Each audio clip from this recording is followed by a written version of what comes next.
Bwana Yesu apewe sifa. Leo nataka tujifunze tena somo zuri ambalo linakwenda kukutoa hatua ambayo uliopo na kwenda hatua nyingine katika ulimwengu wa kiroho, hata ulimwengu wa kuonekana katika mazingira tulionayo na maisha yetu yanayotuzunguka kila siku. Neno ndio kifaa, neno ndio chombo ambacho ndicho kinachotumika kutubadilisha kila napoitwa leo. Amen. Somo leo nataka tujifunze linaloitwa amani. Na kwa nini tunajifunza amani? Chanzo cha vitu vyote ni amani. Hebu tusome somo. Tunasoma chanzo kabisa cha amani. Ukisoma Biblia Mwanzo, watu hawakuwa na amani baada ya dhambi kuingia kupitia mtu anayeitwa Adam na mke wake Hawa. Maana yake amani ikapotea, mtu akapoteza ujasiri na mambo mengine mengi sana. Kwa hiyo sasa badala yake sasa vikaingia umaskini, kifo, mauti, laana, mapepo, kushindwa na vitu vingine vingi, ushirikina. Hivi vyote ndio adui sasa wa amani. Ndio maana nataka tujifunze kwa habari ya amani. Kwa nini amani? Ona watu wanaishi, ona watu wanatembea, unapishana nao, lakini mioyo ya watu inavuja damu, imejaa damu. Ndio maana unasikia watu wengine wanajinyonga, wengine wanajiua, wengine wanakunywa sumu, wengine wanakata tamaa. Lakini ninaamini kupitia somo hili unaenda kupata ukombozi, kupata urejesho, kupona kabisa. Watu wengi sana wameshuhudia kwamba wamepokea uponyaji baada ya kujifunza kwa habari ya amani. Hebu tusome sasa Biblia yetu, Waamuzi ile sura tuanzie ya 6 na ule mstari tuanzie wa 22. Biblia inasema hivi, ili uweze kuelewa vizuri utasoma kwa wakati wako ukianzia mstari wa kwanza, lakini naomba tuanzie ule mstari wa 22, 23. Gideon akaona ya kuwa malaika wa Bwana. Gideon akasema, ole wangu, Bwana Mungu, kwa kuwa nimemwona Bwana uso kwa uso. Bwana akamwambia, amani iwe pamoja nawe, usiogope, hutakufa. Ndipo Gideon akamjengea Bwana madhabahu hapo, akaiita jina lake Jehova Shalom. Hata hivi leo iko huko katika Ofra ya Waabiezeri. Sasa kwa nini Mungu anaamua kumtokea Gideon? Na Gideon alitokewa na Mungu, maana yake alikuja kwa umbo la malaika, lakini alikuwa ni Mungu. Ukisoma hapa vizuri utaweza kuelewa.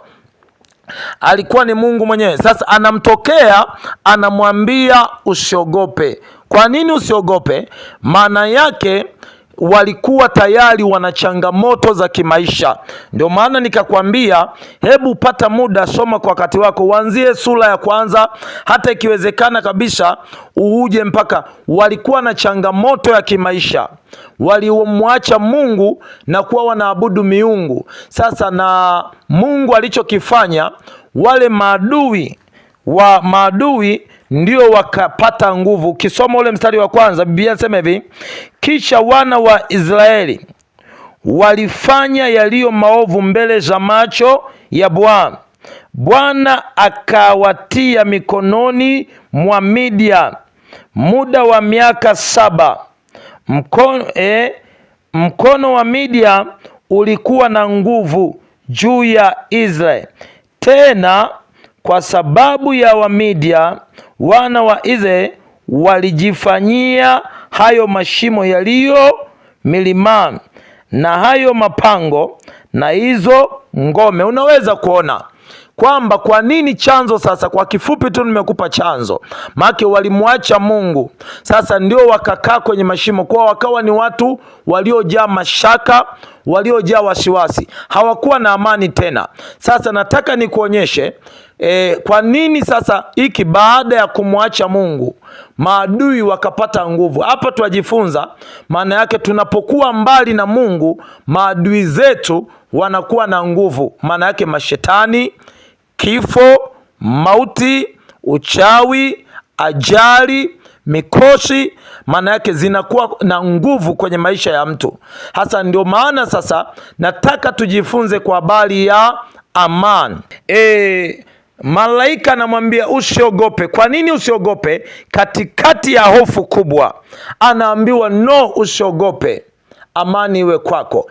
Ndipo Gideon anajenga madhabahu, anaiita jina lake Jehova Shalom. Sasa nini maana ya Shalom? Shalom maana yake ni amani. Ukisema Jehova Shalom, maana yake Mungu wa amani. Amen. Mungu wa amani, maana yake mfalme wa amani. Mungu ni amani yetu. Mungu ni amani yako. Mungu ni amani ya ulimwengu mzima. Amen. Sasa ndio maana ya Jehova Shalom. Ukisema tu Shalom, maana yake ni amani. Lazima useme Jehova Shalom. Shalom maana yake ni mfalme wa amani au Mungu wa amani. Sasa turejee katika kile kitabu, kwa nini Mungu wa amani? Sasa amani, ukisoma kwenye Agano la Kale, amani ilikuwa bado haijadhihirishwa rasmi. Ilikuwa inakuja na kuondoka, kwamba mtu anafurahi kwa muda, lakini baadaye anarudi kwenye maumivu yale yale aliyokuwa nayo. Lakini sasa Mungu analeta amani ya kudumu. Ukisoma Biblia, Isaya ile sura ya 50, neno la Mungu linasema hivi, ile Isaya kuanzia ule Isaya sura ule wa 50 na ngapi na 3, Biblia inasema, ni nani aliyesadiki habari tuliyoileta, na mkono wa Bwana amefunuliwa nani? Maana alikuwa kama mche mololo katika nchi kavu. Amen. Mone, Biblia inasema, yeye hana umbo wala uzuri, na tumuonapo hana uzuri hata tumtamani. Alichubuliwa, alidharauliwa na kukataliwa na watu, mtu wa huzuni nyingi, ajuaye sikitiko, na kama mtu ambaye watu mficha nyuso zao. Alidharauliwa na alidharauliwa, wala hatukumhesabu kuwa kitu. Hakika ameachukua masikitiko yetu, amejitwika huzuni zetu. Lakini tulizania kuwa amepigwa na Mungu na kuteswa, bali alijeruhiwa kwa makosa yetu, alichubuliwa kwa maovu yetu. Adhabu ya amani yetu ilikuwa juu yake. Nadhani unaelewa, adhabu ya amani yetu, maana yake ili mimi nipate amani, ili wewe upate amani, ilihitajika kwanza awepo mtu atakaye kubali kubeba matatizo yako. Maana yake kwamba ili wewe uwe na amani kwenye maisha yako, kama ikitokea mtu akachukua yale matatizo yako, sawa na mtu unakuta anaumwa, ni mgonjwa, anaumwa sana, anapoangalia nyinyi wazima, anakuwa anatamani angalau yale matatizo awahamishie. Au mtu anayedaiwa madeni, huwa anawaza kwenye akili yake, nani aliyepo nimpe hiki kitu, nani aliyepo nimkabidhi hili tatizo. Kwa hiyo hizo ndio hisia za watu wote wenye matatizo, watu wote wenye changamoto. Maana yake anakuwa anawaza, nimpe nani hili tatizo? Hivi watu wote wanateseka kama mimi? Hivi watu wote wanapata shida kama ni mimi? Ndio watu wote sasa wenye changamoto ndio huwa wanawaza hivyo. Ndio maana sasa Yesu hapa anasema adhabu ya amani yetu ilikuwa juu yake. Mungu alichokifanya, akachukua matatizo akambebesha nani? Yesu. Kumbuka tunajifunza somo linaitwa amani. Amen. Ndio maana pale Yesu wakati anasulubiwa akasema imekwisha. Kwa nini Yesu alisema imekwisha? Kwa sababu zifuatazo. Namba moja, yeye ndio aliyetimiza ule mpango, ule unabii katika chuo cha nabii Isaya, akayachukua masikitiko. Sasa ukisoma Biblia, Yohana Mtakatifu 14:27, neno la Mungu nasema hivi, na waachieni amani yangu nawapa, niwapavyo mimi sivyo kama ulimwengu toavyo. Msifadhaike mioyoni mwenu, wala msiwe na woga. Amen. Huyu ni Yesu anasema kwamba amani yangu ninawapa, amani yangu ninawaachieni. Tena akasema msifadhaike. Kumbuka Mungu wakati anakuja kwa Gideon akiwa na changamoto, akawaambia usiogope. Sasa na Yesu vile vile anakuja kwa sura ile ile kwamba amani nawapa, amani nawaachieni. Alafu anasema usifadhaike, maana yake usiogope. Nini maana yake? Yesu sasa ndiyo anairejesha amani. Amani ya Mungu wakati una changamoto inakutaka usiogope. Wakati una matatizo eza ya ndoa, eza familia, eza kiafya, eza uchumi, unadaiwa madeni, umekopa benki, unadaiwa vikoba, jambo la kwanza usiogope. Kwa nini usiogope? Kwa sababu zifuatazo. Mungu ndiye amani yako. Mungu ndiye amani yetu. Anaitwa mfalme wa amani. Alijidhihirisha, alijifunua pale kwa Gideon, na Gideon akasema, akajenga madhabahu, akaita jina lake Jehova Shalom. Alichokifanya Gideon sio akili zake, ni Roho wa Mungu aliyekuwa ndani yake. Yeye ndio akamfunua Mungu sasa kama Mungu wa amani. Amen. Mungu ni amani yako. Mungu ni amani yetu. Kwa una changamoto gani? Una shida gani? Usiogope. Mungu ni amani yako. Kumbuka Yesu anasema amani ninaowapa sio kama dunia. Maana yake kuna amani ya ulimwengu na kuna amani ya Mungu. Kuna amani ya duniani na kuna amani ya mbinguni. Amani ya ulimwengu ni ipi? Amani ya kidunia ni ipi? Kumbuka usichanganyikiwe, ulimwengu ndio dunia. Kwa amani ya kidunia ni ipi? Ni hii ya kutegemea vitu, ya kutarajia vitu. Watu wengi mioyo yao zimeshikiliwa na vitu.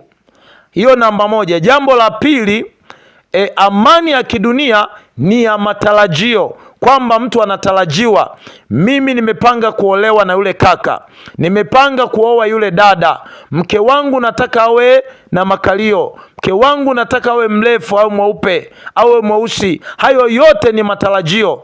Mimi nataka kumiliki ndege, nataka ninunue gari, nataka niwe na kiwanja, niwe na kampuni, nianzishe hiki. Haya yote ni matarajio. Biblia inasema hivi katika kile kitabu cha Methali ile sura, sikiliza neno la Mungu linavyosema. Methali ile sura ukianzia, tuanzie Methali 13. Methali 13 Biblia inasema hivi, kilichotarajiwa kikikawia kuja, moyo hugua, bali haja ya mtu ikipatikana ni mti wa uzima. Unaone kwamba mtu alikuwa na matarajio, halafu yale matarajio yakashindwa kutimia. Unamuona huyu mtu moyo wake unamuuma. Sasa ni watu wengi sana waliokuwa na matarajio. Wengine ni wanavyuo, wengine ni wanafunzi, wengine ni mabinti, walikuwa na matarajio makubwa. Yale matarajio yao yaliposhindwa kutimia, kwa mioyo yao ikaumwa. Watu wengi sana wana pressure, wana visukari kwa ajili ya mawazo. Kwa nini? Kwa sababu ile mipango waliokuwa wamepanga ilishindwa kutimia. Ndio maana sasa mimi nimekutana na watu wengi sana. Mmoja kati ya mtu aliyeniumiza moyo mpaka leo huwa siwezi kumsahau, binti mmoja, sasa akawa ni mama mzima. Huyu mwanamke alikuwa na matarajio ya kuolewa na mtu aliyependana sana. Baadaye akapata taarifa yule mtu ameoa sehemu nyingine. Kwa alilia machozi, na tangu siku hiyo akatangaza hataolewa. Kwa akabaki hivyo. Kwa baada ya kukaa hivyo, kumbe ndani ya moyo akawa na uchungu, akawa na stress, akawa na mawazo. Kwa yale mawazo akasababisha akaparalyze, akapooza.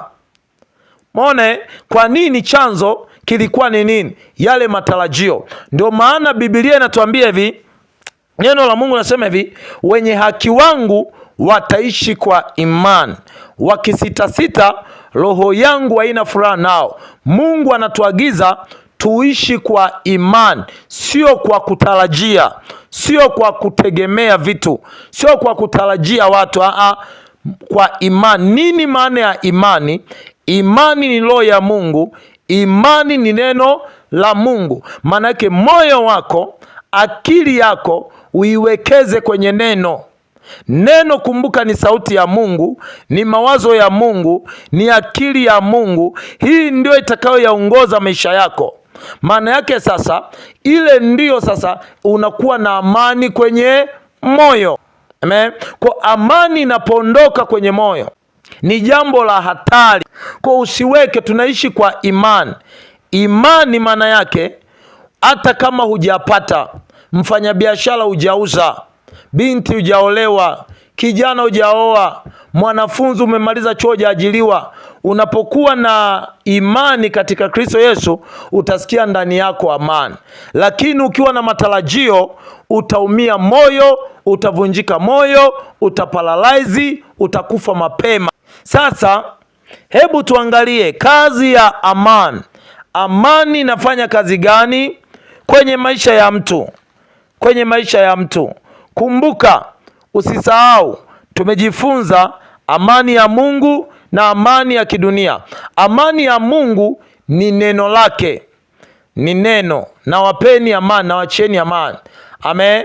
Maana yake Biblia sema, nijapopita kati ya bonde la uvuli wa mauti sitaogopa mabaya, gongo lako na fimbo yako vinanifariji.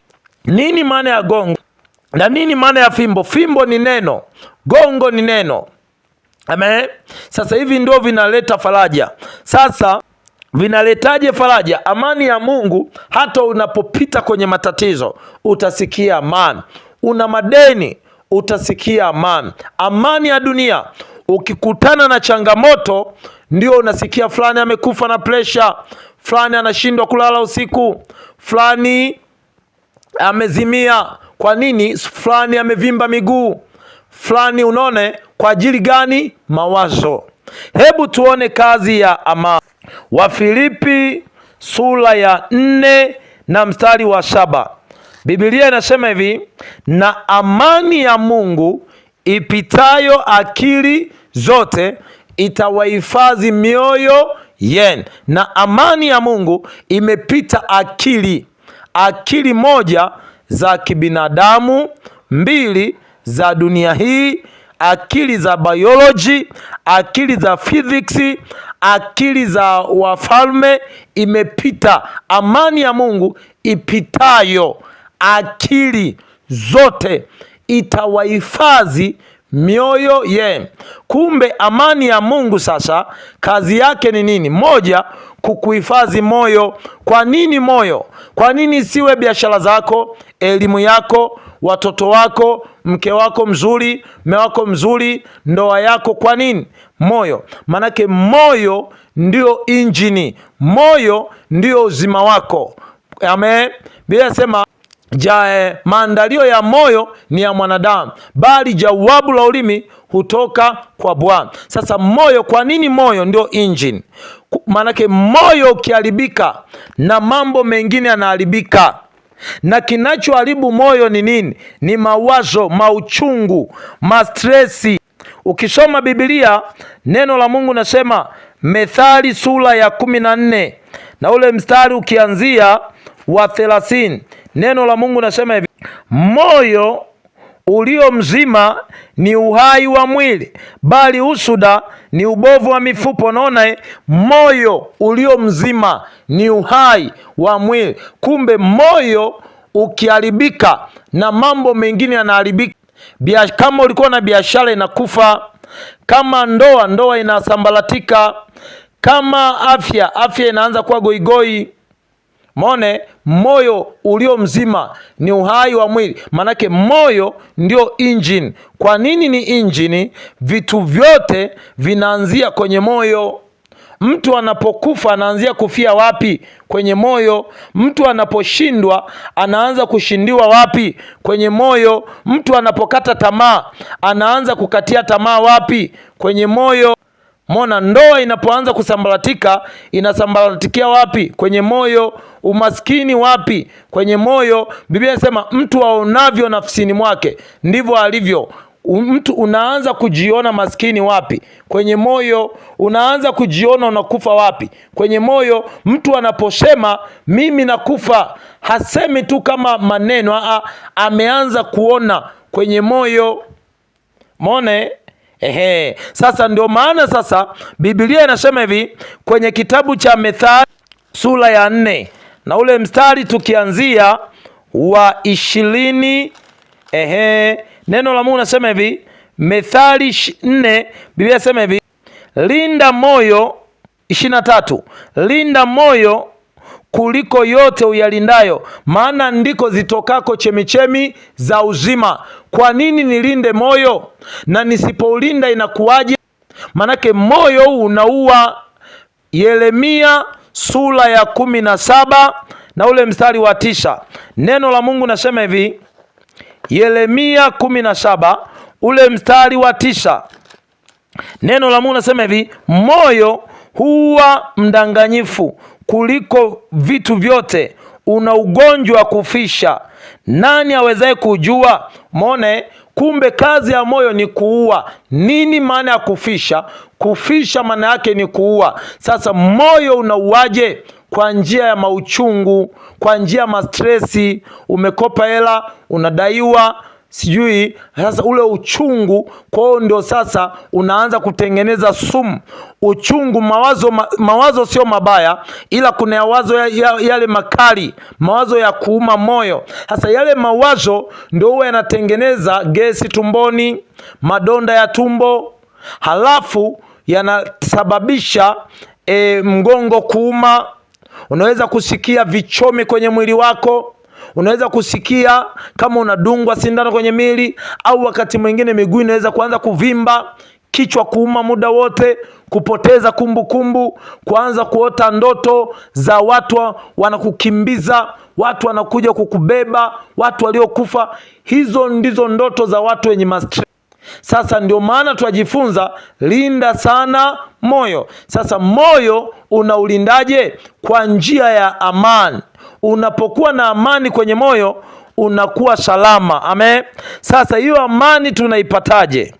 Jambo la kwanza, amani inapatikana kwa njia ya neno. Biblia inasema wana amani nyingi waipendao sheria ya Bwana, wala hawana la kuwakwaza.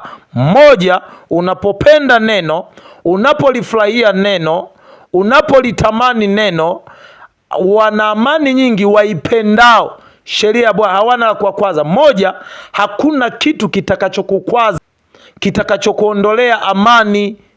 Iwe ni vitu vya hapa, havitakuondolea amani. Sasa hiyo namba moja. Jambo la pili, Biblia inasema Warumi sura ya 12. Neno la Mungu nasema kama yamkini, kwanza tuanzie mstari wa Warumi 12:17. Msimlipe mtu ovu kwa ovu, angalieni aliyo mema machoni pa watu wote. Kama yamkini kwa upande wenu mkae katika amani na watu wote. Tengeneza amani na watu. Yale maisha ya bifu, yule zinaiva, yule haziivi, yule zinapanda hazipandi, achana nayo. Tengeneza amani na watu. Yesu akasema msipoupokea ufalme wa Mungu kama watoto wadogo hamtaweza kuuingia. Kwa maana yake nini? Maana yake mtoto mdogo unapomkosea anasahau muda huo huo. Sasa na wewe ukiishi kwa kukaza fuvu, maana yake unaujeruhi moyo. Moyo ni kama bahari. Bahari huwa haikai na uchafu. Bahari huwa inatema uchafu. Hata kama mtu akifia katikati ya bahari itamtupa nje. Hata kama papa akifia mkubwa itamtupa nje. Sasa na ndivyo moyo. Moyo hautaki kuwa na uchafu. Kaa na amani na watu wote. Acha kuwa na uadui kwenye maisha. Hiyo namba moja. Jambo la pili, jifunze kuachilia. Chochote ulichotendewa, aidha umetenda, achilia kwenye moyo. Kwa hiyo unapoachilia kwenye moyo, unairuhusu amani ikae ndani yako. Hiyo jambo la pili. Jambo la tatu, acha kuwa na uadui kwenye maisha yako. Yes, hiyo tumeacha kuwa na uadui. Jambo la nne, amini Mungu anaweza. Biblia inasema yote yanawezekana kwa yeye aaminie. Na Biblia inasema kwenye Mhubiri 3 kwamba ukianzia 1, chini ya jua kwa kila jambo lina wakati wake. Sasa amini changamoto, matatizo, eza ya ndoa, afya, uchumi, siasa, biashara, amini hayo matatizo yataisha. Hakuna tatizo lisilokuwa na mwisho. Usiposhindwa kuamini, utahangaika, utazunguka kwa waganga, kwa wachawi, utalishwa vitu vya kishirikina. Kwa nini? Kwa sababu unatamani tatizo likuishe kwa muda mfupi. Amini Mungu anaweza, changamoto itaisha. Tumainie Bwana. Wamtumainio Bwana ni kama mlima Sayuni, wakaa milele, hawatatikisika. Kwa weka moyo wako, tumaini lako kwa Mungu. Hiyo ni namba ngapi? Jambo lingine, tunaipataje amani? Tunaipataje amani?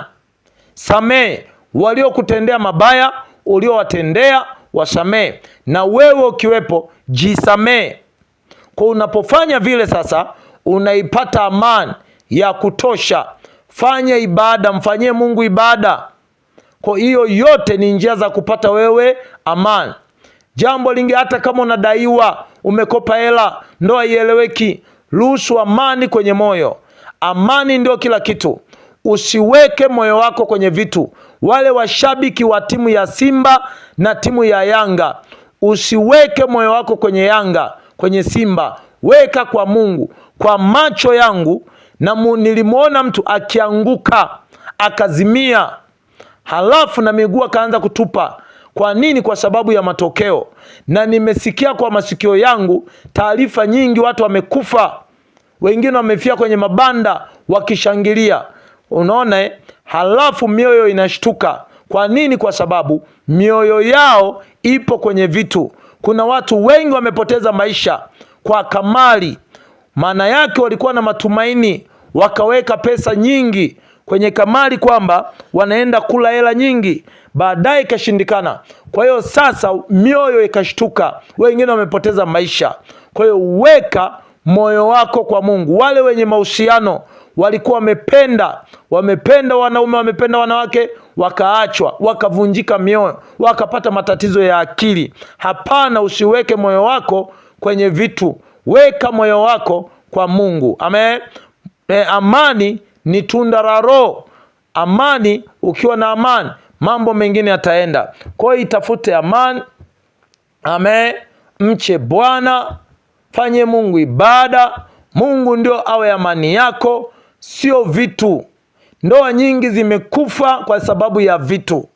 Wameacha Mungu, wakaweka sasa kwenye vitu. Kwa hiyo weka moyo wako kwa Mungu. Vitu vipo. Sijawahi kuona mtu amekufa akazikwa na vitu vyake. Matajiri wengi, watumishi wa Mungu wanapoondoka duniani, wanasiasa hawaondoki na vitu. Umekuja uchi, utarudi uchi. Kwa nini ufe? Kwa nini uzimie? Kwa nini upalalize? Utapalalize kwa ajili ya mawazo. Itafute amani. Mungu akujaze amani. Mungu akupe furaha tele. Biblia inasema furahini katika Bwana siku zote. Mungu ndio awe furaha yako, amani yako. Amen. Kwa majina naitwa Apostle na mwalimu wa neno la Mungu Jeremia Joseph Mwandundushi. Mungu amenipa neema kubwa na amenipaka mafuta yanatiririka. Mungu akubariki sana. Kwa mawasiliano 0745 2766 31. Piga tuombe pamoja. Mungu akubariki. Amani iwe kwako. Amen.